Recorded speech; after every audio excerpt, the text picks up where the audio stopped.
Hello everyone. Welcome to Sam's Summaries. This episode is a deep dive discussion into Sam Fury's summary of his book, Eat Smart for Life, from the Functional Health series. It has been created with the help of AI. You can read the original summary at samfury.com. Ready to say goodbye to those fad diets and finally make peace with food. Awesome. We did a deep dive into Eat Smart for Life by Sam Fury. And let me tell you, even someone like you who's already pretty into the health scene will find some gems in here. Oh, yeah, for sure. Fury's approach is all about balance, you know? It's not about cutting stuff out, but giving you the knowledge to make choices that actually work for you long term. Yeah, and he gets super specific too. Like, he doesn't just tell you to eat protein. He breaks down the whole amino acid thing and why getting a variety of sources throughout the day is so important. Totally. And he even gets into the science of it, like how plant-based proteins can be missing certain essential amino acids. Right. So you got to be strategic about it. It's way more in-depth than those typical diet books. Absolutely. And he doesn't shy away from those controversial topics either. Which is great because those are the ones we all want to know about. Exactly. Like sugar substitutes, for instance. Oh, yeah. Those are a hot topic. What does he say about them? Well, he lays it all out, you know, the good and the bad. He talks about how they can help with things like reducing calorie intake. But he also points out those concerns people have about gut health and cravings. It's like you got to weigh the pros and cons. Yeah, and he even suggests looking for those less processed types of sweeteners whenever possible. That makes sense. So we're getting the lowdown on the nutrition side of things. But what about all those crazy fad diets out there? What's his take on those? He's not a fan. He talks about how they can mess up your metabolism and just create this whole unhealthy cycle of restricting and then binging, you know? Yeah, I've definitely been there. It's rough. And Fury's whole thing is that our bodies thrive on balance, not deprivation. That makes so much sense. It's not about punishing yourself. Exactly. It's about making choices that you can actually stick with. So it's about empowering people to make their own decisions, not just blindly following some restrictive plan. Absolutely. And that kind of leads into his whole grocery shopping strategy. He has this thing called reverse meal planning. Have you heard of that? Reverse meal planning. No, I don't think so. Tell me more. So instead of starting with recipes and then making your list, you actually go to the store and kind of let what looks good guide your meals, especially in the produce section, you know, where they have all those discounted items. Okay, love this section. So you're saying you base your meals around what's on sale? Exactly. It encourages you to be more flexible and creative in the kitchen, and it helps you break out of those meal prep ruts. That's brilliant. It not only saves money, but it also helps reduce food waste, which is something I'm always trying to be mindful of. For sure. And speaking of grocery shopping, Fury has some pretty interesting views on choosing local produce, too. Oh, yeah. I'm all about supporting local farmers, but what else does he say about it? Well, it goes beyond just that. He ties it to nutrient density. What does that mean? So he argues that produce that's shipped long distances often loses a lot of its nutrients during transport and storage. You know, it's sitting in trucks and warehouses for who knows how long. That makes sense. And he actually cites studies that show that locally grown fruits and veggies can be way higher in vitamins and minerals. So it's like you're getting more bang for your buck nutritionally. Exactly. It's like a treasure hunt, you know? Finding those nutrient-rich gems right in your community. I love that. Okay, so we've got our fridge stocked with all this healthy goodness. What does Fury say about actually preparing those meals? He is all about batch cooking, but he actually takes it a step further and talks about making those meals look really appealing too. Wait, really? Explain that one. So he says we eat with our eyes first. You know, if those healthy meals look kind of boring and bland, we're less likely to enjoy them, even if they taste amazing. I never thought about it like that. It's about appealing to all your senses, you know, not just your taste buds. So it's like turning healthy eating into an art form. Exactly. And he even encourages getting your friends and family involved, you know, like having meal prep parties or themed dinner nights. I love that idea. It's like taking the pressure off and turning it into something fun. Totally. And it's a great way to make healthy eating a more social experience. Okay, so we've covered grocery shopping, meal prep. But what about those times when you're not cooking at home? How does Fury approach dining out? He doesn't make you feel bad about it. He actually encourages people to enjoy restaurant meals, but with a little mindfulness, you know? Like he suggests looking at the menu online beforehand so you can kind of strategize and see what the healthier options are. That's smart. It's so easy to make those impulsive decisions when you're hungry and staring at a tempting menu. Right. But what about those times when there aren't that many healthy choices? Yeah, what do you do then? Fury says, don't be afraid to ask for modifications, swap out those fries for a side salad, ask for dressing on the side, get your protein grilled instead of fried. It's about taking control and advocating for your health goals, even in those social settings. Exactly. And he even suggests sharing dishes with a friend. That way you can manage portions and try different things without overdoing it. Okay, so we've tackled grocery shopping, meal prep, and even dining out. Now, what about the whole mental and emotional side of eating? Does Fury address things like cravings and emotional eating? Oh, yeah, he does. He has this concept of building an emotional intelligence toolbox. An emotional intelligence toolbox, what's that? It's all about recognizing those triggers that make you want to eat when you're not actually hungry, and then coming up with healthier ways to deal with those emotions. So it's like having a game plan for those moments of weakness. Exactly. Yeah. And what kind of tools does he suggest putting in this toolbox? Yeah, what are some examples? He talks about journaling, but not just about what you eat, but about digging deeper and figuring out why you made those food choices. Yeah. Like, was it stress, boredom, loneliness? That's interesting. So it's about identifying the root cause of those unhealthy habits. Exactly. Because once you know what's driving those behaviors, you can start to change them. That makes a lot of sense. But journaling isn't for everyone.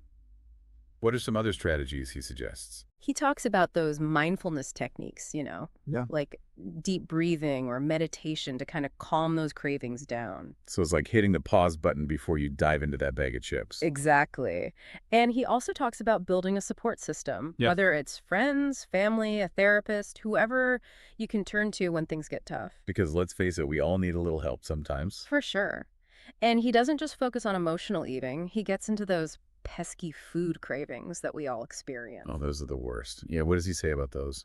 Well, he digs into the science behind them, like explaining how those cravings can be caused by things like hormones, nutrient deficiencies, even just those associations we've built up over time. So it's not just about willpower. It's like our bodies are trying to tell us something. Exactly. And he suggests paying attention to those cravings and trying to figure out what your body might be lacking. So instead of just fighting the craving, you're trying to understand where it's coming from. Right. And he even suggests experimenting with healthier alternatives to satisfy those cravings in a more nutritious way. Like what kind of alternatives? Well, let's say you're craving chocolate.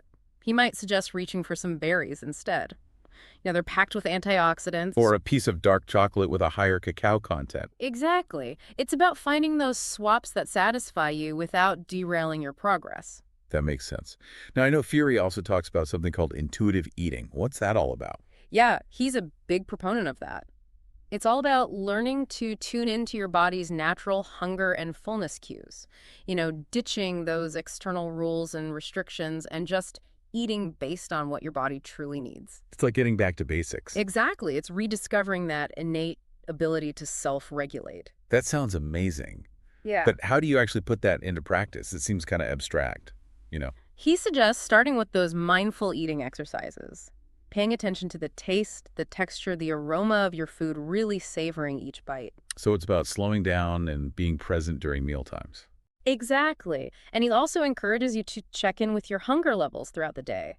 Rate them on a scale of 1 to 10 and learn to differentiate between physical hunger and that emotional hunger we talked about earlier. It's like becoming a detective of your own body. Exactly. And it's a process. It takes time to unlearn all those ingrained diet rules and rediscover your body's wisdom. Because we've been bombarded with so many messages about what we should and shouldn't eat. Totally.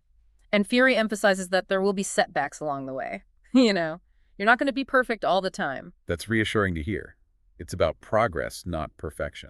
Exactly. And now how does Fury address those folks with dietary restrictions? Yeah, because not everyone can just eat whatever they want, right? Right. He dedicates a whole chapter to this, and he really stresses the importance of personalizing your approach. He gives specific tips for navigating all those different dietary needs, whether it's gluten-free, dairy-free, vegan, managing food allergies, whatever it might be. So it's not just generic advice. Yeah. He actually tailors it to each specific situation. He does. Like, for those following a gluten-free diet, he goes beyond just telling them to avoid bread and pasta. He talks about those hidden sources of gluten that can sneak into processed foods and condiments. Oh, yeah. I've definitely been caught off guard by that before. It's tricky, so he provides this whole guide on how to read labels and make informed choices. That's super helpful. It's those little details that can make all the difference. Totally. And for people with food allergies, He really stresses the importance of being super vigilant about cross-contamination and gives practical tips for dining out safely. That's so important. It can be a little scary eating out when you have a serious allergy. Yeah, you don't want to mess around with that. He even suggests carrying an allergy card with you. An allergy card, what's that? It's basically a card that clearly lists all your allergies so you can easily communicate your needs to restaurant staff. That's a brilliant idea. It takes the pressure off trying to explain everything perfectly in the moment.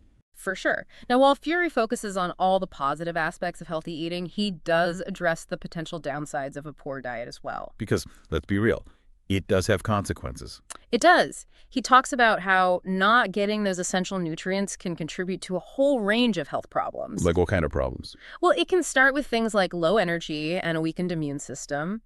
But over time, it can lead to more serious stuff like heart disease and diabetes. It's like what you eat really does matter. It does. He emphasizes that it's not about being perfect, but about making those gradual changes over time to nourish your body and prevent those long-term health issues. So it's about playing the long game. Exactly. It's about making those investments in your health that will pay off down the road.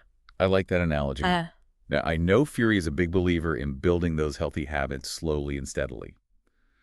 What are some of his key tips for making those changes stick? Well, he talks about setting realistic goals, you know? Don't try to overhaul your entire diet overnight. Just start with a few small tweaks. Like what kind of tweaks? Well, instead of saying you're never going to eat sweets again, maybe you try swapping out that sugary soda for water a couple of times a week. Baby steps, right? Exactly. It's about finding those small wins that build momentum over time. And those small wins can make a big difference in the long run. Totally. He also talks about the importance of finding activities you actually enjoy, whether it's going for walks, trying a new workout class, cooking with friends. So it's not just about what you eat. It's about finding those healthy habits that make you feel good. Right. It's about making healthy living a part of your lifestyle, not a chore. Because if it feels like a chore, you're not going to stick with it. Exactly. And he even suggests creating a supportive environment surrounding yourself with people who encourage your healthy choices. Because let's face it, it's a lot easier to stay on track when you have that support system. Totally. Now, what about supplements? Does he have any thoughts on those? Yeah, because there's so many out there, it's hard to know what to believe. He's definitely cautious about supplements. He stresses that whole foods should always be your primary source of nutrients. So it's not about popping pills. It's about getting those nutrients from real food. Exactly. But he does acknowledge that certain supplements can be beneficial for certain people or in certain situations. So it's not a one-size-fits-all approach. Nope. And he recommends talking to your doctor or a registered dietitian to figure out if supplements are right for you, and if so, which ones and how much to take. That's good advice. It's about personalizing your approach. Totally. And you know, one thing I really appreciate about Fury's book is that he doesn't demonize any specific food groups. Yeah, he's not about those restrictive diets. Nope. He's all about finding a balance that works for you.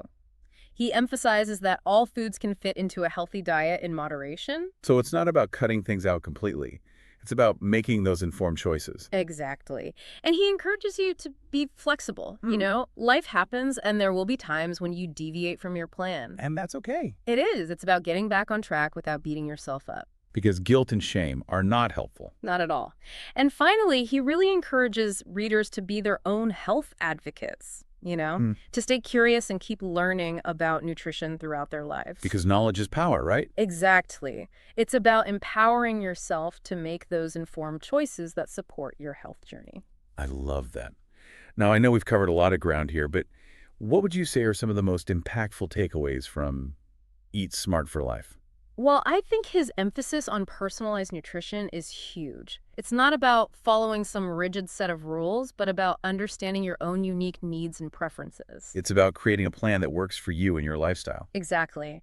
And he also really drives home the importance of building a positive relationship with food. It's not the enemy, but a source of nourishment and enjoyment. Because food should be something we enjoy, not something we stress over. Totally. And he gives you all those practical tools and strategies to make those changes stick, you know, whether it's meal prepping, mindful eating, developing those emotional coping mechanisms. It's like he gives you the whole toolbox. He does. It's a holistic approach that addresses both the physical and mental aspects of health eating. Because they're both equally important. Absolutely.